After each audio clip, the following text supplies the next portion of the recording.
All right, everybody, welcome to the 304th edition of the Holy Backboard Podcast. I am Dustin here in sunny Rip City, and I got my man Sage back from his trip to Southern Oregon, made it out alive. Did go 45 miles an hour on the hills because my car is it's gonna throw a rod pretty soon. But I'm here in Portland, about to talk about this free agency, and yeah, I'm pretty excited about it. We had a surprise last night, so that's always good. Yeah, for the first time in a while, I'm pretty excited about what the franchise is doing. If you're watching on YouTube, you can see I have my new vintage tee that my in-laws scooped up for me. I put it out on Twitter, but they love antiquing and they know that our go-to things are cats, but for me specifically is anything retro Blazers. So they always keep things, they always look for me, which is awesome. So they got me a 1987 Steve Johnson. First year they did the starting lineup action figures, put that on my wall.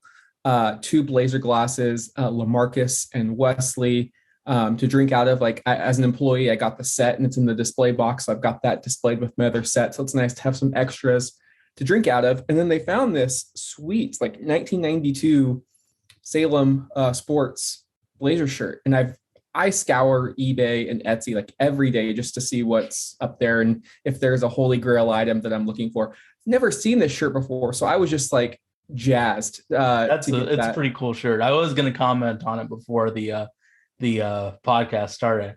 I'm Well, just I'm just living the life of the douchey Massachusetts guy that I was born to be in, wearing this Red Sox t-shirt.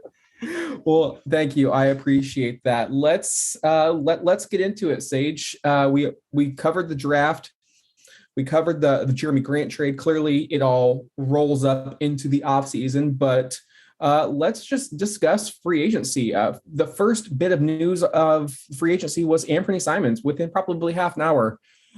Came to terms on a 4-year, $100 million extension as a restricted free agent. Again, we don't know what the final numbers are. Those are generally with incentives built in. We don't know if the fourth year is a player option, a team option, how that all shakes out. Regardless, Anthony Simons absolutely secured the bag, and Portland could not afford to let another young player go for nothing, much as they pretty much did with Gary Trent Jr. Sage, what were your thoughts on Portland bringing back Simons for that price, and what do you think it signals for the Blazers next season? So this one was a complete and utter surprise to me because I was driving home from Medford, and then I got the notification from you when I did my pee break, and I was like, huh.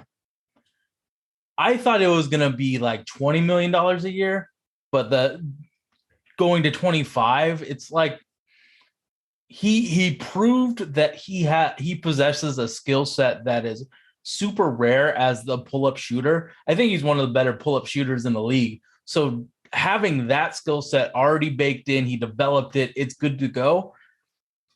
I mean, shit. I think I'm going to say this for every single player that we talk about, but I'm very happy for every individual to get that life-changing and family-changing money from playing a game that we all love. So congrats to them. But I thought it was like $5 million too expensive. But at the end of the day, you should, if you think that he has superstar potential, you should invest in him. And the Blazers did just that. Yeah, I think the cost is a bit steep.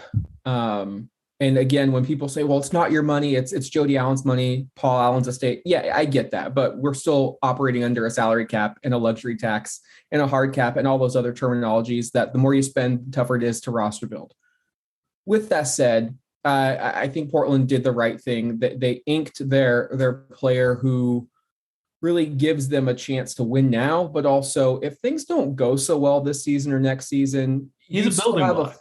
you have a fallback plan. You've got a Mm-hmm. really nice core of Simons, Shaden Sharp, Nasir Little, even Keon Johnson could factor in there, maybe Trendon Watford. You still have some young pieces. So if you do decide to, hey, we're going to hit the reset button, you're not just going to start from scratch. You've got some really solid pieces to build around.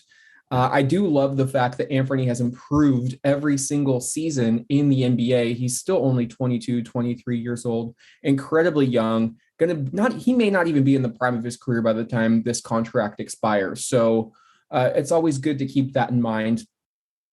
It does feel a little bit like what the Blazers do in the sense of bidding against themselves. Mm-hmm. We saw Neil Olshey do that in the summer of 2016 with Mo Harkless and Myers Leonard specifically. I don't know who else had the cap space to attain Anthony Simons that actually had a roster spot available, like Detroit and Orlando, or have just guards, a plethora of guards. They're not going to go after Ant. So I didn't know exactly who Portland was bidding against, but again, I'm not going to quabble over an extra few million a season. I will say, though, Portland really does need to make sure there are some differences next season in terms of the pairing, right? Like we've seen Dame and CJ for about 7 years, and that backcourt last year was about $75 million just for those two players. It's going to be like $65 million for Dame and Anthony. The similarities are there. I get it. Anthony's probably better off of the catch and shoot. CJ's better off of the isolation. Both are shoot first, pass later players, but they both do need to improve defensively. And Damian Lillard needs to improve defensively. So if Portland is going to run this experiment back, which Dame, CJ, Dame, Ant, it's very, very similar. They both need to put there has to be a testament to defense. Like they have to hold each other accountable. They have to communicate. Like we brought in other players to take some scoring burden off of those two guards. They have to at least try. Like I need to see real balls to the wall effort defensively, because it can't be what it has been in Portland in this signing, especially for the years and the amount. Signals to me that there is no debate. They are going to start Anthony Simons at the 2. You just do not pay that much money for a player to come in off the bench. So while I would have preferred it be Dame and Hart starting, they're going with Dame and Simons. That is crystal clear to me. Yeah, definitely. I noticed that a lot of people were comparing Ant's contract to Jalen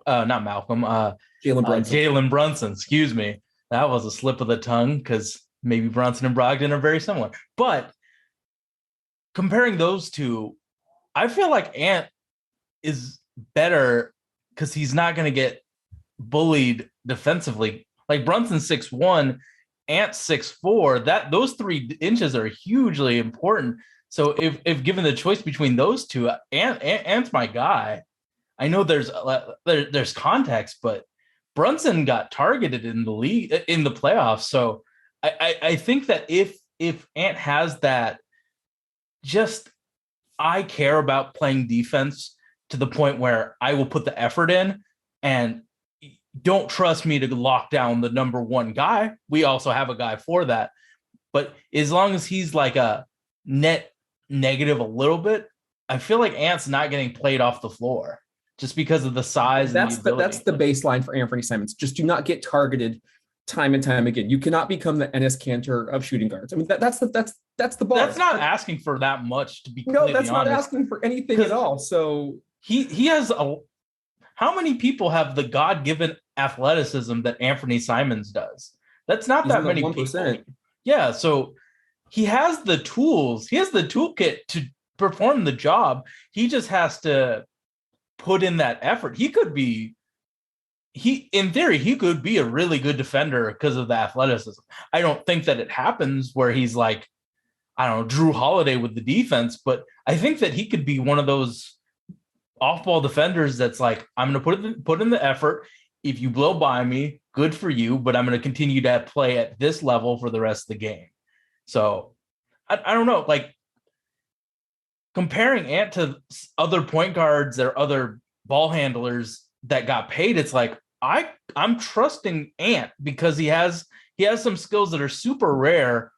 And then that athleticism, like if he can turn into an asshole and utilize that athleticism, he could be really scary. But of course there's that worry of 2 small guards in that backcourt. And then, Josh Hart and Nasir aren't the tallest of players, or Shaden. So, there is that fear factor of, we might be just too small again, but Ant is a really good dart throw to throw your money at compared to other players in the league, and he's homegrown. So, he has that 4 years of grinding to get to that 100 million. So I'm a fan of giving our really, really talented guy a chance. Next in the line of business for Portland this summer was to re-sign Yusuf Nurkic, who was an unrestricted free agent. Nurkic, who has seemingly been with Portland for decades, it feels like, re-upped 4 years, $70 million. That's about $17.5 million annually. I'm not the biggest Yusuf Nurkic fan in the world. I was on board with maybe parting with him for a first-round pick at the deadline. I think center isn't as necessary as it once was. However, it's not the worst contract. It's only for 4 years, and it is a slight raise. I can be talked into being okay with this. Again, it's better than losing him for nothing. Mm-hmm. But I think I just want to see consistent Bosnian beast. That's what's going to help. That's going to be the X factor for every team Yusuf Nurkic is on, man. That's just it. I looked at where centers are getting paid, and he's at the 8th spot. He's just above Jonas Valanciunas in terms of salary, and then there's Jarrett Allen and Clint Capella above him. Does that factor in DeAndre Ayton's upcoming raise? No, it doesn't. Well, because he hasn't signed exactly. Yet. Yeah. So he's 9th now, probably. Yeah. So if he's the 9th, I can make an argument that Yusuf Nurkic is the 9th best center in the league. I can say that he's better than Clint Capella, who's making $4 million more than him. Of course, context matters on both of those players, but I can make that argument. If he's the 9th most expensive center, I think that's fine for the potential of Yusuf Nurkic. Of course, he has to be consistent, because that's been the most difficult thing for him. But if he can be consistent, if he can be consistent and healthy, I think he's worthy of the 9th best center. I'm truly not mad at it. If he was getting Anthony Simons money, then I'd be like, oh, that's a lot of pressure on you. But a slight raise, and then he is in there. The players around him, you can make that argument that Yusuf is a better player or just as valuable as the people above him. So looking at that, it made me less upset, because 17 million is a lot of money, but in comparison to other players in that position, it's Yusuf at 17 or Rudy Gobert on the Timberwolves for 40. I mean, let's be real. 40 and 5 first-round draft picks. Yeah. I mean, there's much worse center contracts out there. So Yusuf, if he can stay healthy and consistent, he's going to be worth the 17.5. One thing to note is, and this is why I'm so glad Portland actually drafted Shaedon Sharpe and Jabari Walker, the starting lineup, assuming Jeremy Grant comes into the fold and Josh Hart starts at the 3, approximately $119 million. The salary cap is 123. So that starting 5 is almost taking up the entire salary cap. So again, and that's going to get higher once Jeremy Grant probably signs his inevitable extension. So the Blazers need to be just caution. They really have to kind of put it together this year. Otherwise, I think you may see a little bit of a teardown. Oh, it will be an immense teardown if this shit work. Because you're paying that much money. You don't want to go into the luxury tax. You always want to make sure you have the mid-level exception available rather than the taxpayer's mid-level. So it's just going to be interesting. You got Nasir Little available for an extension right now, or he could become a restricted free agent next summer, and you just don't have a lot of money coming off of your books. So it's going to be interesting to see how this group gels together. They clearly put all of their chips into Anthony, Yusuf, and using their asset to go out and get Jeremy Grant. But they did have the mid-level, and I don't know if they used it all. This isn't the podcast for you if you're a CBA nerd. I think I would class myself as having minimal knowledge. I can talk a little bit about it. If you want to know more about the CBA, there are other podcasts to listen to. Or other Twitters, really. Yes. But they used approximately 90% of their mid-level exception, went out and got Gary Payton II, a.k.a. Mittens, and I really like the pickup. I think for the first time since Wesley Matthews and maybe Greg Anthony in 2000, Portland has a point of attack defender in the backcourt. Sage, that is something that you and I have just been going to the top of Mount Hood and just yelling at since we started this podcast, really. Once Wesley got hurt, we were like, who's going to defend on the perimeters? We have been asking for that. And it's important to keep in mind, Gary Payton II wasn't just a role player for the Warriors. He was an important player. He was in that finishing five. He was finishing off finals games. So he has the experience. If someone like Steve Kerr can trust him and figure out to make it work, Portland damn sure better do it. He's 6'3". He plays bigger than that. I can anticipate him doing a lot of things that kind of like Lou Dort does really for Oklahoma City. Like, he's not going to be a threat to shoot the basketball, but he also, and I watched him closely in the finals, because both he and Draymond were on the court, and both of them aren't really, they don't look to even score. Yet Golden State made it work. I get it. They have Steph. I get that. But Gary Payton II is so smart that he passed up even a couple of three-point opportunities to just dribble into the paint and collapse the defense and kicked it out to a shooter or just made the right pass. He's not going to beat you by taking stupid shots. So I don't think you have to worry about that offensively. He's a highlight film waiting to happen. He, Ant, Nasir, Shaden, that's going to be super fun to watch if they ever get loose. But defensively, I love what Portland can finally do. And it also allows the Blazers, and I think this is important. We always talk about there's 82 games, there's the coronavirus still, there's possibly really pushing or limiting back Dame's minutes. This allows you now to stagger Dame and Ant a little bit more. You get some defense alongside one of those two ball-dominant guards. Remember, Dame and Ant both thrive with the ball in their hands. GP2 is not going to need that rock. He's going to be okay just doing the dirty work, moving off ball.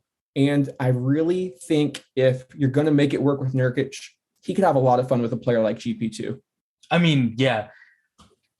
Having Gary Payton not be like a guy that needs the ball to be effective is really important for the Blazers, since they have so many ball dominant dudes, with Yusuf being a guy that needs the ball in his hands to be successful, Ant and Dame, of course.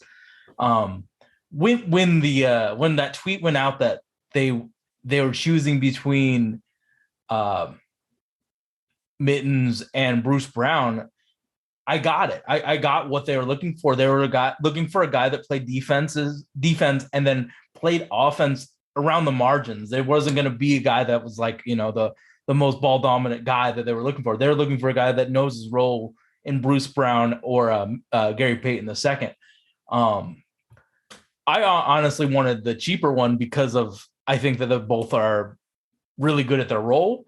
But having Gary Payton, he showed in the regular season that he could hit that wide open corner three.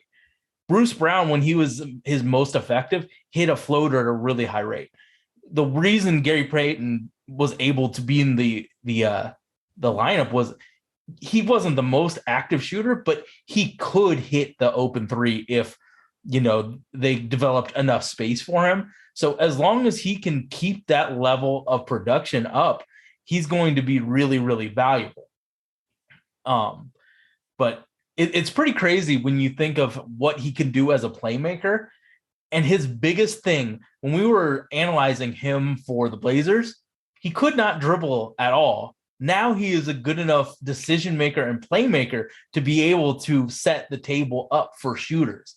The way that he developed himself is pretty amazing, because he was very raw in terms of the offensive side of the ball when he wasn't in transition. Now he can be in the half court and set people up. We have to move more for him to be as optimized as possible, because Dame isn't the most active mover off ball, but he can set players up. And to see that improvement in his game, from when we were talking about him at Oregon State till now, is a pretty amazing thing.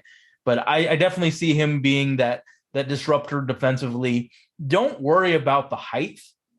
Worry as long as he still has the Gary Payton II heart, though, that makes up for a few inches of actual height.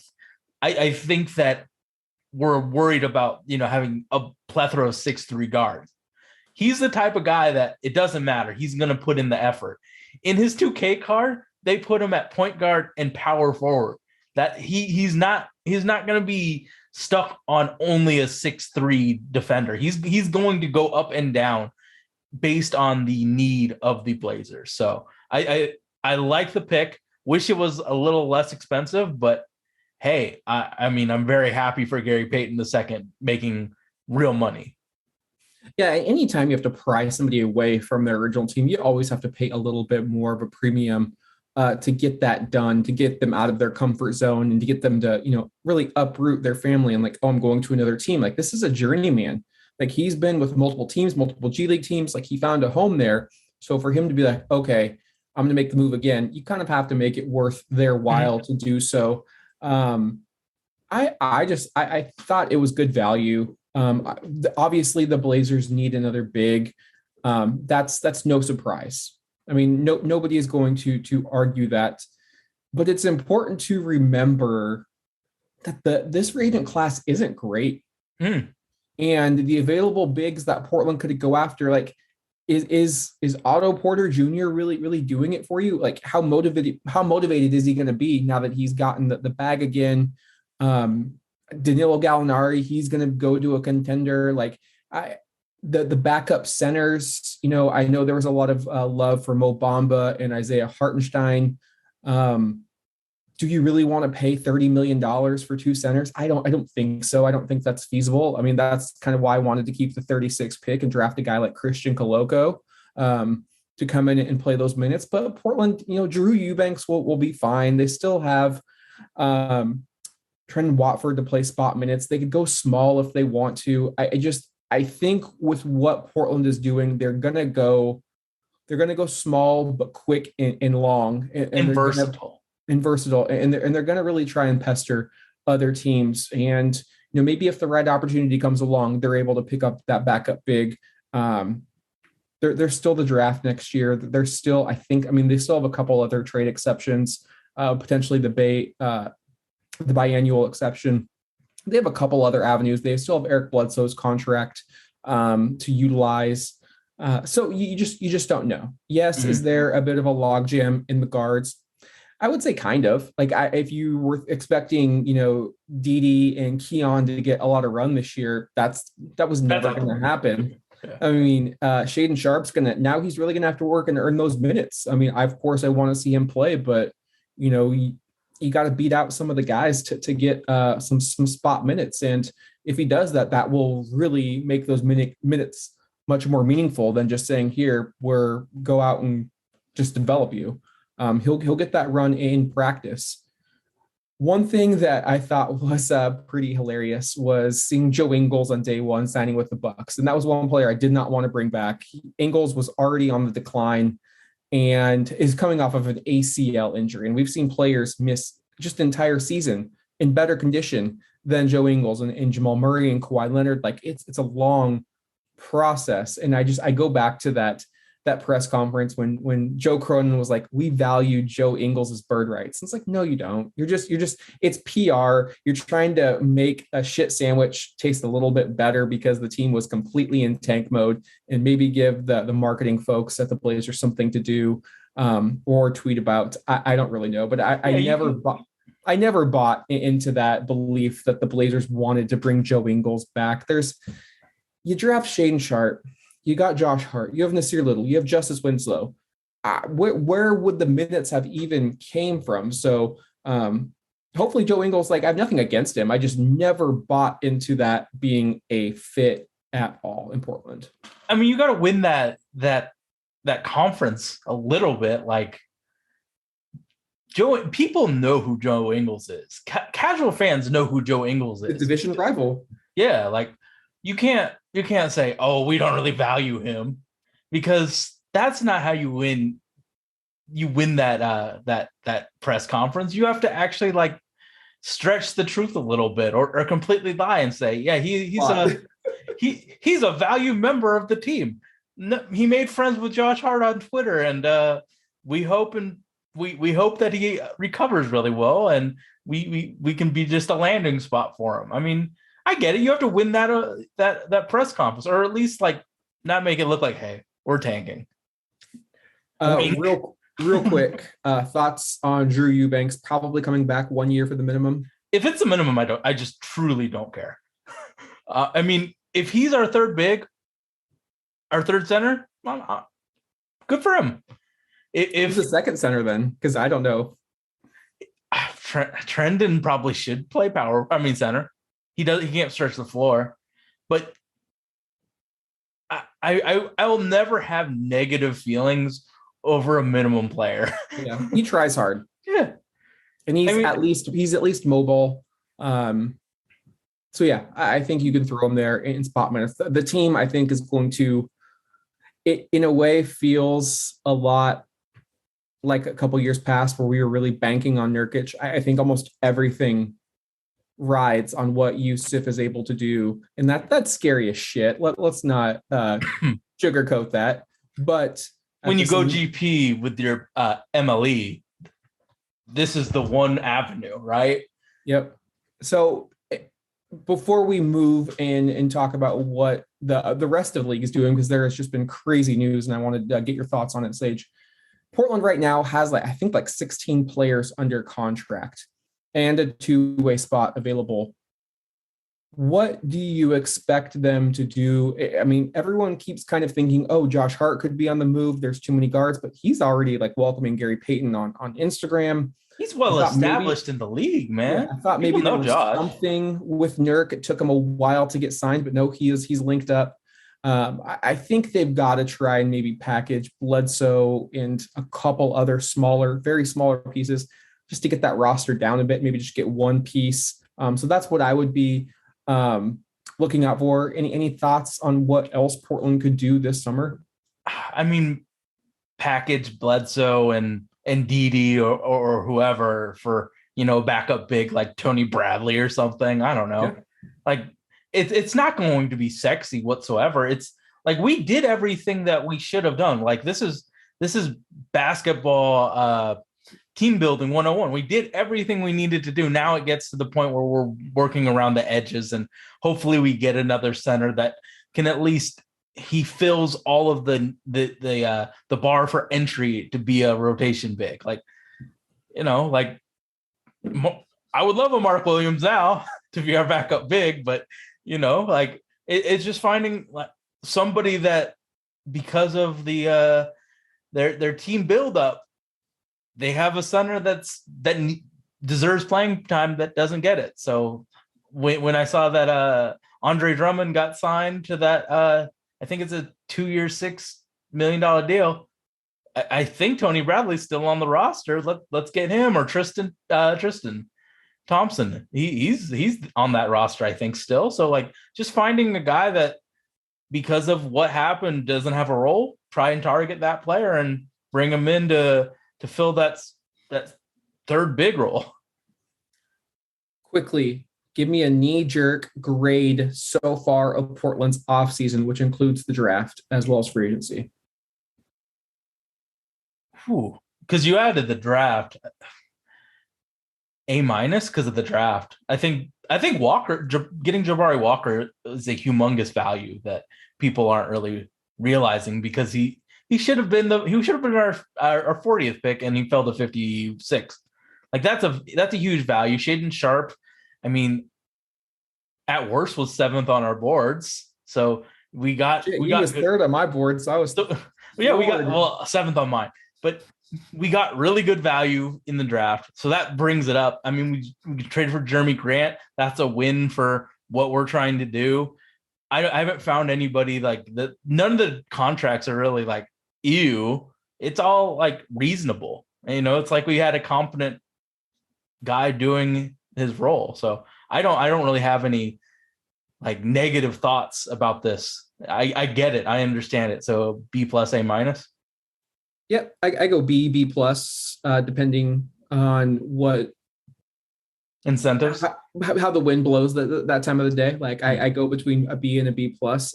It would be a lot lower for me if Portland would have traded the 7th pick. Oh no, that's a completely different. Yeah, that's I am really high on this offseason just because we have something to look forward to in Shade and Sharp if things go south. And that's always been my concern is like, all right, what if this doesn't work out and you really do have to move a lot of pieces around? Well, we have a good base, a good foundation to go off of if that was the case. And also, like, I see a lot of people, at least on online or certain forums, just like saying this is a disaster or a meltdown and what are we doing? Get another guard. You have to know what the reality is and what your expectations are. If you really thought Kevin Durant was coming, if you really thought DeAndre Ayton was coming, you're already setting yourself up for failure and for just being down in the dumps. Like that just was never going to happen. Like I think we've been a proponent of the rebuild. I know they're not going to do that. I know they're going to try to win with Dame. This is the best version of winning with Dame that personally I'm on board with. Like we kept the 7th pick. We still got some youth, but yeah, they used an avenue to go get Jeremy Grant. I actually love Gary Payton II, so I was stoked when we got him. I can't remember the last time I've been excited over a mid-level signing that Portland got. Like it was a great acquisition. He's going to be fun to watch. So I just think you have to know what the expectations are versus what the reality is. And this is the reality. They're going to try to win with Dame. They didn't sacrifice a lot of long-term assets to do it. They look to be, at least whether Jody Allen is selling the team or not, whoever she's selling it to, they're willing to spend because that team is going to be incredibly expensive once the pen, the ink dries on all those contracts. So yeah, I'm fine with it. I love the draft. I think Walker and Sharp was one of the better drafts in the entire NBA. Mm-hmm. They didn't have to give up a whole lot to get Jeremy Grant. Now, would I have liked to use that pick, which ended up being Jalen Duren and Kemba Walker's salary? Absolutely. Give me Jalen Duren 10 times out of 10. But again, though that wasn't what the expectations were, that wasn't what the reality was. The Blazers wanted to get Jeremy Grant. They wanted to show some good faith to Damian Lillard, and that's what they did. And it wasn't a massive pay to go out and get Grant to shore up that power forward spot. So yeah, I'm fine with what they've done. I'm actually excited to see how it all comes together. But man, Sage, the entire NBA seems to be turned upside down. I want to get your thoughts on some of these deals. The Blazers aren't playing my GM on easy mode. Like they had to use the assets that they had to fill up the roster. They did a good job at doing it, a competent job at doing it. I personally can't see a way where I'm like upset about it because this is a really good outcome, a really good realistic outcome for what this push for Dame is. You stay young and you get a good player. Before we get to the rest of the league, I do want to address a question we got from Sir Franxalot, aka Jay, on Twitter. So shout out to Jay for the question. I'm going to go with the second question first. Assuming this is our roster, give or take a player or two, who starts at small forward in your mind?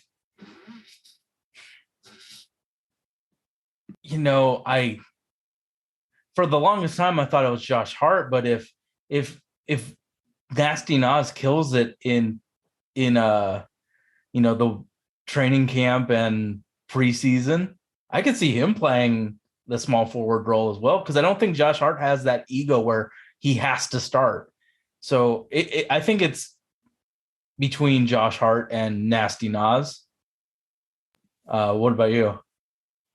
I think those are the options. It might be nice to keep Josh Hart off the bench because we've seen who's going to handle the ball if Josh Hart isn't on the court. Yeah, I mean, you've also got to look at who's going to score the basketball as well, because when he was allowed to be the first option on offense, he did really well towards the end of that season. He'll become arguably the first or second option on offense when he's on the floor as a bench player. So the more I think about it, the more, I do think Nasir Little will start. It seemed like he is kind of the apple of the coaching staff's eye, and hopefully he's just healthy. Like I think he brings a different gear to. You don't need to run plays for Nas. He hustles. He can just do what he does, and he can be successful at it.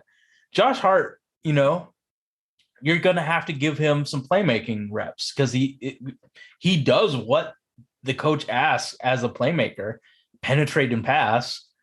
So I definitely could see, that second rotation being Ant, Josh Hart, and Shaden Sharp as our guards. So, I mean, I think that Josh Hart's versatility allows for him to play either role, but I think that he needs that playmaking responsibility, whereas Nas doesn't really need that. So it fits the best having Nasir be the starting three and then, replacing him with Josh Hart and Shaden Sharp as needed. Second part to that question. There are 5 options next to Dame and Ant at the small forward. Rank those options. You've got Josh Hart, Nasir Little, Mittens, Gary Payton II, Shaden Sharp, or Justice Winslow. Give me your 1 through 5. How would you Justice personally? Is 5. Justice is 5. I would say Justice is 5 as well. So we've got that. What's your 4 then? It's a 3. It's our 3 wings and Gary, right? Ooh. Sorry. What part of the game is it? Just that, I think that matters. Yeah, I think it's situational as well. I think they're all pretty good options. Selfishly, because I want Shaden 1, right? Shaden, I think, has the ability to be the best fit. And Absolutely. He's got the length, he's got the shot making, he's got the shooting. He just has the height, the athleticism. He has everything you want that you could really make it work. So I would probably say Shaden, Nasir, and then Josh Hart and GP. And GP would be situational for me, but I think it's all context matters with this question, because like if it's the last 5 minutes, I might want Gary Payton to lock up whoever has the ball, but if it's like start of the second quarter, throw Shaden Sharp in there. So it's context matters with that one. So I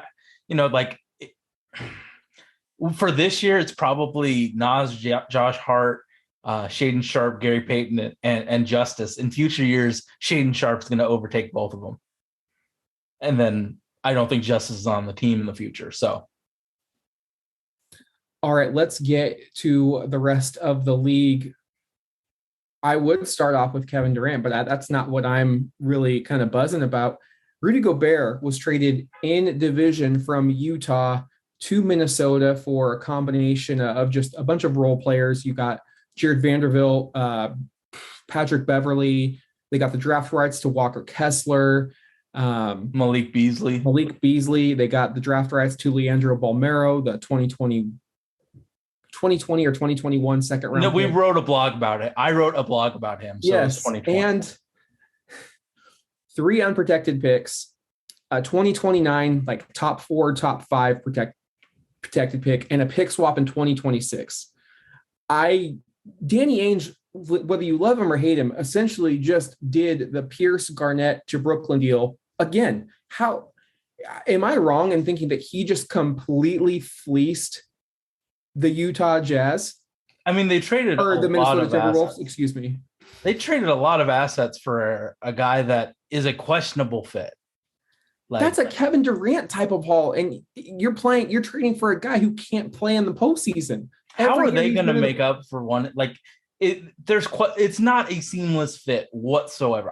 In a world I could see it working, but I can also see there's more cases where it doesn't work. So you're pushing out all of your chips for something that's questionable. Like DeJounte Murray would have been such a better fit than Rudy Gobert. I get that Karl Anthony Towns isn't the best center who defends well, and you need a guy that can defend well, so why not get the best? But you're putting like $70 million in your bigs. So it better work, or you're like, there was so much positive momentum about this team. Remember, like they competed really hard. They beat the Clippers. Speaking of competing, they lost 2 of their heart and soul players in Jared Vanderbilt and Patrick Beverly. Like they're going to have to really go out on the market and find. I don't know how many people are going to take pay cuts to go play for Minnesota. They're a playoff team, but they're not a contender. They're not a contender yet. So it's I don't. I would be just devastated if I was a Wolves fan. I love this for Utah. That they had the wherewithal to realize what they had going on with Mitchell and Gobert. They peaked. They tore it down. I am surprised that they got that value from a one-way player on just a ridiculous contract. They also sneakily gave up a first-round pick to Royce O'Neal. They gave up Royce O'Neal for first-round picks. Mm-hmm. So they have now 3 first-round picks in this 2023 draft. It says they're going to, try to rebuild around Donovan Mitchell, but how I read that is we're going to play a season with Donovan. If he wants out, we'll probably get the same haul from somebody else. So you're looking at maybe a mini Oklahoma City type of rebuild. And that's scary if you're the Blazers, because you already can kind of see what's unfolding in Oklahoma City. It won't take long for them to get it together. So kudos to Utah for doing that. You mentioned DeJounte Murray. I really was surprised to hear his name mentioned in trade rumors. First-time All-Star last year, still 25 years old, two-way player, can play the one or the two. I would have loved that much better for Minnesota to get Murray, but another team with a guard who needed defensive help, the Atlanta Hawks, swooped in and paired him with Trae Young. I think that is a good move for the Hawks. I can see the rationale for the Spurs, but I'm more in it for the Hawks. They got another first-round pick back by trading Kevin Huerter to the Sacramento Kings, also picking up Maurice Harkless and Justin Holiday, who, I think that was a solid trade for them there. Mm-hmm. But putting a defensive-minded player around Trae Young was smart. And AJ Griffin. Yeah, they saw what happened last year. That team got exposed defensively. They couldn't guard a chair, and they went out and got one of the top 3 perimeter defenders, top mm-hmm. 5 in the league. Those players come at a cost. Look at what Drew Holiday cost Milwaukee to go out and get him from New Orleans. So DeJounte looks like a bargain compared to Rudy Gobert, the cost of acquisition. Absolutely. I mean, and if you're the Spurs, I get it. They're probably trying to tank and get in the Victor sweepstakes next year. But I actually really liked their young core. So it's a little bit of a bummer for me. They had Devin Vassell, Malachi Branham, Keldon Johnson, and DeJounte Murray, Jakob Poeltl. They were building something, it felt sustainably. And yeah, if you play, I don't think they're a play-in team next year, because I think there's not going to be as much. I mean, if there aren't injuries, so they could have shut him down like we shut down Anthony, like OKC shuts down, Shea Gilgeous-Alexander, and still got their, lottery ticket punched for those sweepstakes. So it's a bit of a bummer for me. I don't necessarily get it. I don't think those picks are going to be super valuable because Trae Young is young. DeJounte's still getting into his peak. They still, if they can mend fences with John Collins, they still have Capella, Okongwu, DeAndre Hunter. They have a good team, man. A really good team. So I liked it for Atlanta. I understood what San Antonio was doing, but I like it a little bit less. I mean, who's gonna Devin Vassell cannot, in this point in his career, he cannot set people up. Who's setting the table for Devin Vassell? Who's setting the table for Johnson? Ray Jones? Yeah, Blake Wesley now? Ugh. Malachi Branham? They just have a lot of guys that need to be fed good shots in spots that they can hit at. So, I mean, I think that the Spurs kind of cemented that they're going to be an atrocious team next year. So maybe they're hoping that the gods will bless them with Victor, but man, it's going to be rough for the Spurs next year. Indiana sent Malcolm Brogdon to Boston for a 2023 pick, Aaron Nesmith, and Daniel Theis. I think that's incredible value for Malcolm Brogdon for Boston to acquire him. My only question is they now have Brogdon, Derek White, Marcus Smart, and Peyton Pritchard. Feels like that's a little crowded. Are they potentially gearing up for a Kevin Durant trade where they'll move Jaylen Brown and a couple of those pieces and still have plenty in the tank? Because Brogdon's value, that is incredible value by Brad Stevens to go out and get him. I think he fits what He fits with Boston almost wants. everybody. Yeah, he fits what Boston wants to do. Like he's going to hit an open shot. He's a smart player. He's going to play good defense, and you can just count on him. He's a very heady, poised player. He has always been that way, whether he was with Milwaukee or Indiana. And I think that was a sweet deal for the Celtics. I just felt like Indiana should have gotten more. As much as I liked him pre-draft, Aaron Nesmith has not hit. Tice is whatever. Salary filler, and that pick is going to be like 25, 26. That's going to be a bad pick. It's a bad pick, so I feel like they could have gotten more for Brogdon. So love what Boston has done since Brad Stevens went to the front office. They brought in Udoka, got the Jays, Jaylen Brown and Jason Tatum to play as just a unit, and they're going to be again one of the favorites out of the Eastern Conference. I mean, Malcolm Brogdon. Like the one question is, can he finally get healthy? Because Carlisle played him when he was obviously hurt. So can he use this offseason and finally get healthy? Because a healthy Malcolm Brogdon is a game changer for the Celtics, not the Pacers. But if he can be healthy, he's going to fill a role. He's going to be able to set Jason Tatum up with better shots.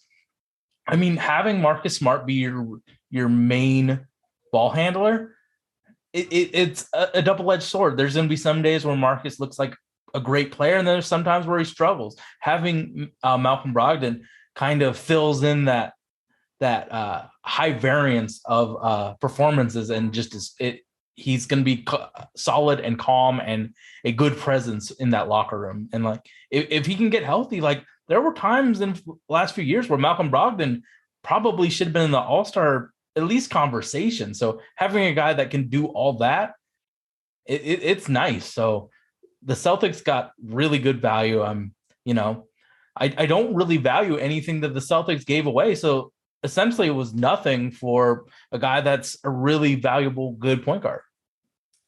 Lastly, Sage, where do you think Kevin Durant goes? And if you were a team looking to inquire about KD, is there a limit to what you would offer, or do you think this is a one-way ticket to the finals? I think it's either Phoenix or Miami. I don't think Miami has the juice to get it done. Bobby Marks said that because they have Bam Adebayo on a rookie max extension, Brooklyn already has Ben Simmons on a rookie max extension. You can't have more than one of those for whatever goddamn reason. So they would have to ship Ben Simmons out to another team. I don't think Hero and Duncan Robinson. No, they don't get it. It doesn't. All signs point to Phoenix, right? Yeah. I mean, thinking Booker has to. Is it Ayton? Is it Ayton enough? Well, it's got to be Ayton, Bridges, or maybe send Ayton to a third team, a bunch of picks. They're probably what they're working out right now. But if I was Brooklyn, Zach Lowe said this, and I was talking to you about it. You call Cleveland for Mobley. You call Toronto for Scotty Barnes. I think those are truly foundational pieces to build upon. I think Cleveland says no because they don't have enough in the tank without Evan Mobley to get it done. Toronto would be interesting if it was just Barnes and Gary Trent. You still have Fred Van Elite. You still have Chris Boucher, Pascal Siakam, OG Anunoby. With Durant, like that is a championship team. They've already been known to roll the dice. Yeah, they aren't risk averse in this. Getting Kawhi Leonard for DeMar DeRozan and Jakob Poeltl. Again, that cost of entry was much lower, but Kawhi Leonard was an unrestricted free agent. Kevin Durant's locked up for 4 years, so that would be Toronto would be the dark horse team for me. But I think Utah fucked everyone over who was looking to get Kevin Durant, because Sean Marks cannot trade Kevin Durant for less than what Rudy Gobert got. So, I mean, I get it. The Blazers haven't made the finals in 30 years, and I would love to watch that during my lifetime. But it might be the riskiest trade in league history because Kevin Durant is 34 years old. He has had injuries before, including the Achilles just 3 years ago. That's a lot. So whoever is able to get that done, I I salute them if they're willing to roll the dice on that. So I think Phoenix is the team that's going to do that. They have never won an NBA championship. They've been so close, losing in the finals in 2021, having the league's best record in 2022. They're not getting any younger with Chris Paul as a huge piece of that. They've never really valued DeAndre Ayton. So if you can get it for Ayton, Bridges, Jay Crowder, and picks, I think you go ahead and do that, and you're now the favorites to win it all. But I think it's going to cost more than that. I think it's probably will be a multi-team trade. The intriguing part for me is if I was Toronto, would I give up Scotty Barnes? And I think I probably would if it was just Barnes and Trent and picks, because I think that is still more than enough in the cupboard, and you've got a great coach, you've got a great GM to get that done. You turn G Leaguer Chris Boucher into a legitimate rotation player. So, the Toronto system probably is going to turn who's their backup point guard? Malachi Flynn into like a legitimate player. So if you're going to put your trust in some bad players to turn into good players, it's Toronto. But it would really be exciting for me as like a lifelong Chris Paul fan for him to be paired up with KD. Monty Williams is an unbelievably good guy. To have Chris Paul, Devin Booker, and KD and him as the coach would be really interesting, and it would make me very happy for all those good guys to potentially get a chip. Before we head out, give me one of your winners so far in the offseason, as well as one of your losers. I think Atlanta is a very I wish that they kept Ryan Rollins, because I think him at that point pick was a tremendous value. But they got AJ Griffin, they got DeJounte Murray. They still have a bunch of pieces left to make another trade if they need. So I would say Atlanta is one of the bright spots. I also think what the Rockets did and what Detroit did is great, especially in the draft. But I would say one of the biggest losers is Minnesota, because of the question marks that they have created with trading so much for Rudy Gobert. Yeah, I would agree with all of that. My biggest loser is Miles Bridges, though. It's just awful what he did, and probably what has been going on in that household for quite some time. Like I just hope that his family is going to be able to regroup somehow from that and get out of that environment, because if you're not aware, arrested for domestic violence, his wife was just like, I'm tired of hearing all the chatter. Like, here's the report, here's the photos, here's everything that happened to me. It's beyond disturbing. So I hope that the punishment is severe for Miles Bridges, because if you allow this to kind of go under the rug or just a slap on the wrist, it's a bad precedent to do. It's a bad precedent. It's also incredibly, I think, hypocritical when you're putting out statements in favor of Title IX and in support of women's reproductive rights, and then you have one of your players go out and commit such atrocities like this. So I hope Adam Silver is able to do the right thing once all of the dust is settled. So team-wise, I will say it's probably the Brooklyn Nets, maybe the biggest losers so far. Like they had it all seemingly. Like KD and Kyrie in 2019 just wanted to sign there. They gave up a just treasure trove of assets. What really built that team? That team was fun even prior to KD and Kyrie. They had Karis LeVert and Jared Allen, Spencer Dinwiddie. They just gave it all up for James Harden. They were hurt. There was the coronavirus, the vaccine mandate. It just too many big personalities, big egos on the floor, off the floor. Just a major headache across the board. They trade away Harden. The player they get back in return hasn't played for them in like a year, and Ben Simmons.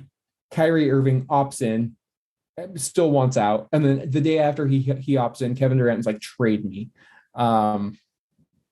I feel for Steve Nash and I feel for Sean Marks and I feel for the teammates who have to just like constantly have their names put in this predicament. So um, I don't know when it's going to get resolved, but that kind of sucks for them because this is like the second time they kind of really been. I mean, it was their own doing, but they've kind of been screwed over with the Pearson Garnett trade with Billy King, and then Sean Marks being like, "Yeah, let's go out and get this big three that just flopped." I mean, just talk about your blockbuster just flopping opening weekend, and I don't know if how many more times they're going to get a chance to build something special in Brooklyn because, I mean, they've already used up two of their tries basically.